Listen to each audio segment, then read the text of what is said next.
Okay, folks, here we are again, and I have been doing brokerage and real estate development for last 15 years, and before that, I was head of global supply chain and some, engineering background and business background. And I honestly see things a little bit differently. Now, today we're going to talk about how to really figure out a house price. If you are in the market to buy a house, how do you really figure out what is the true price? Now, most people just look at, Z estimate and look at what are the other houses that are being sold in the market, and they don't really look at these points which really make a big difference.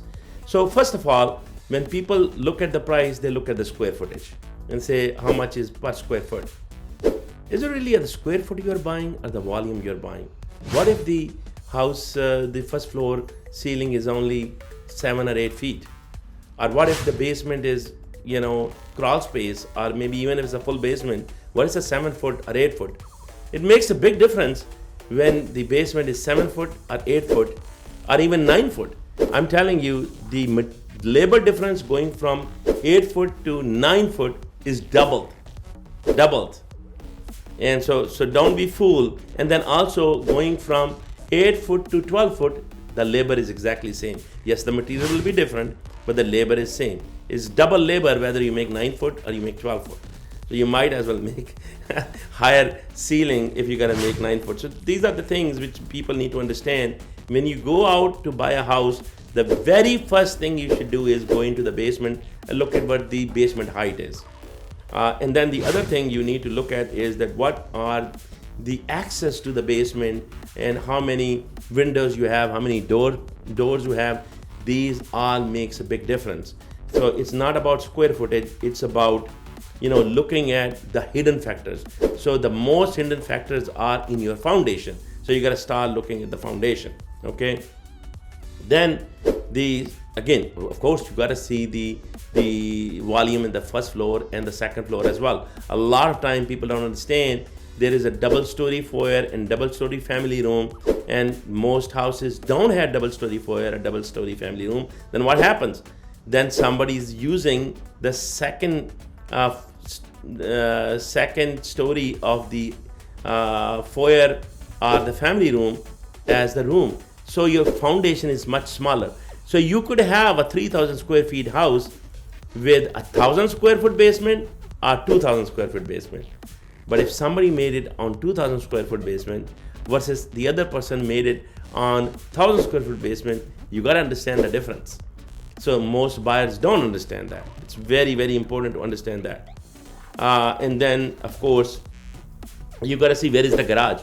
A lot of time, the garages are built underground or with the basement. So now the basement space is taken. But if the garage is built attached, then your basement is bigger, and that square foot somebody has to build extra, and the garage's square feet are not included in the overall square foot.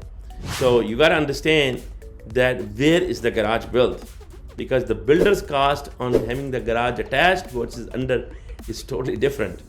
Of course, I have houses I build which are both under and attached. Okay. The number 3 thing is material of construction.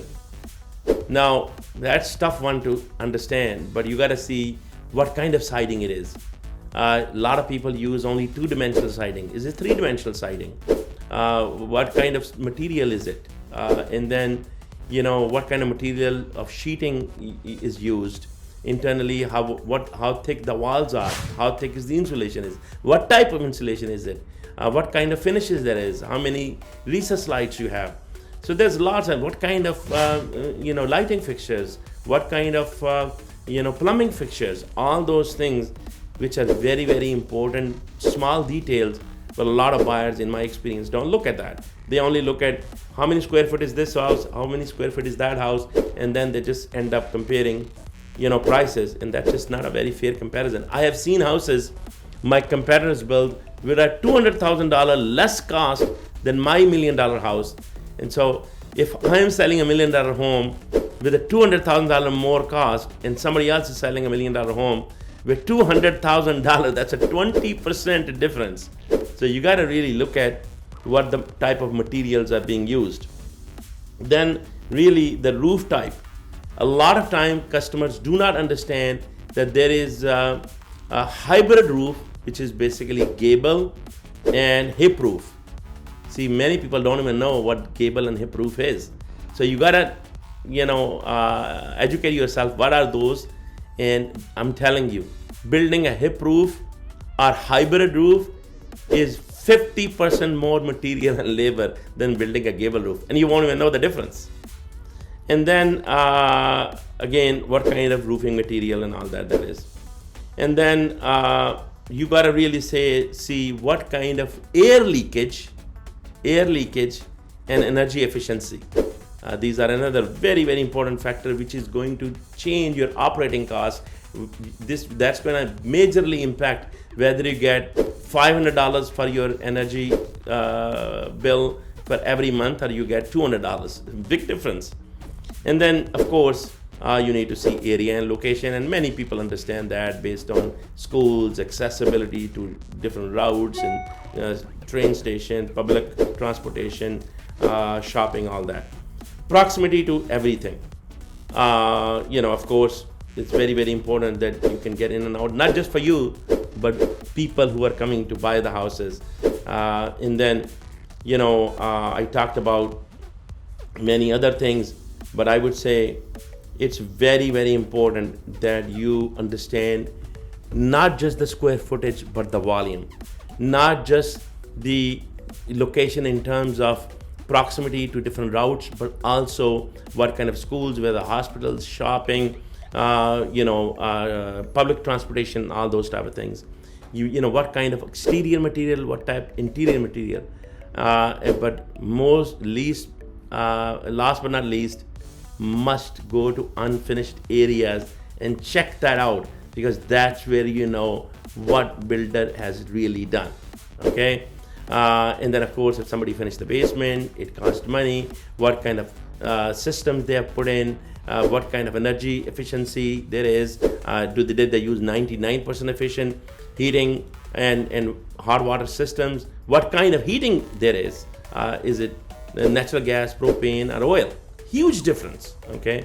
So, there are a lot of things you have to watch for when you're building. And if honestly you're choosing a broker, make sure that broker understands some, that's very, very difficult to find. Most brokers do not understand the engineering side, the construction side, but if you can find one, hey, that's cherry on top. And that is really where you need to get your education and meet your builder. Get educated, because when you get educated, then a lot of education is free. And if you want to talk to me in person, want to learn more, I have some more educational videos coming on real estate.